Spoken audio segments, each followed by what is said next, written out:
ఓవైపు గిట్టుబాటు ధర రాక మిర్చి రైతులు అల్లాడిపోతుంటే మరోవైపు తీర్చిన బాకీ నగదు మళ్లీ చెల్లించాలని కొంతమంది వ్యాపారులు రైతులను ఇబ్బందులు పెడుతున్నారు. ములుగు జిల్లా ఏటూరు నాగారం మండలం రామన్నగూడెం రామ్నగర్కు చెందిన రైతులు గుంటూరుకు చెందిన భవానీ ట్రేడర్స్ వద్ద పెట్టుబడి తీసుకుని పంటను వారికి అమ్మేవారు.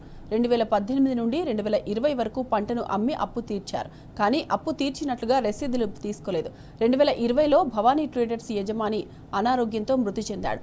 ఆయన చనిపోయిన 5 ఏళ్ల తర్వాత కొంతమంది వ్యాపారులు ఏటూరు నాగారం వచ్చి రైతులపై కేసులు పెట్టారు. అప్పులు తీసుకుని చెల్లించడం లేదని పోలీసులతో కలిసి బెదిరింపులకు దిగారు. దాంతో రైతులు లబోదిబోమంటున్నారు. తాము అప్పుడే అప్పులన్నీ తీర్చామని, వారే మాకు రసీదులు ఇవ్వలేదని చెప్తున్నారు. భవానీ ట్రేడర్స్ కు సంబంధం లేని వ్యక్తులు వచ్చి తమను ఇబ్బంది పెడుతున్నారని ఆవేదన వ్యక్తం చేస్తున్నారు. వారిపై కఠిన చర్యలు తీసుకోవాలని బాధిత రైతులు విజ్ఞప్తి చేస్తున్నారు. వాళ్ళు పట్టుకుపోయి ఏసీలు పెట్టి అమ్ముకున్నారు, పట్టీలు ఇవ్వలేదు. లెక్క చెప్పమంటేనే దాటేసుకుంటూ 18 నుండి ఇంతవరకు వచ్చిందండి. తర్వాత మా సేటు గారు అనేటైనా భవానీ అనుకో ఎత్తి దుకాణం సేటు చనిపోయాడు. చనిపోయిన తర్వాత వాళ్ళకి సంబంధం లేని మనుషులు వచ్చి ఇక్కడ మమ్మల్ని కేసులు పెట్టి డబ్బులు ఇవ్వమని చెప్పేసి బాగా హరాస్మెంట్ చేసి బెదిరిస్తున్నారండి.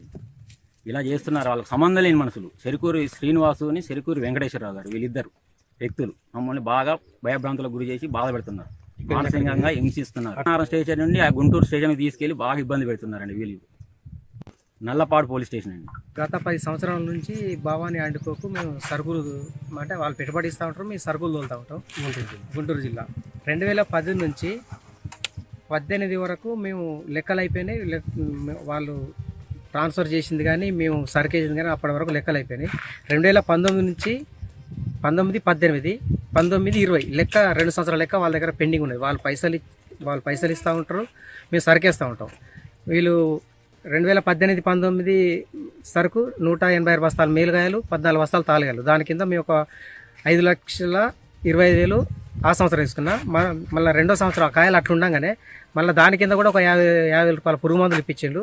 ఒక 3,25,000 రూపాయలు మాకు బ్యాంకు ద్వారా ట్రాన్స్ఫర్ చేసిండు. దాని కింద మేము లాక్డౌన్లో కూడా 131 బస్తా గుంటూరు వాళ్ళ గుమాస్తాగా హ్యాండ్ ఓవర్ చేసినాం.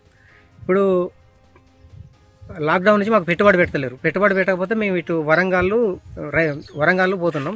ఈ 2 సంవత్సరాల లెక్క మాకు కావాలనంటే వాళ్ళు పైసలు బాకీ ఉన్నారని చెప్పి 3 సంవత్సరాలుగా తిరిగితే మేము మా పట్టీలు మాకు ఇవ్వండి, మీకు తెలిస్తే మేము ఇస్తాం, మాకు తెలిస్తే మీరు ఇవ్వాలి అంటే ఉన్నాయి అనుకుంటే ఇట్లా కాలయాపన చేసుకుంటా వస్తూ ఉన్నారు.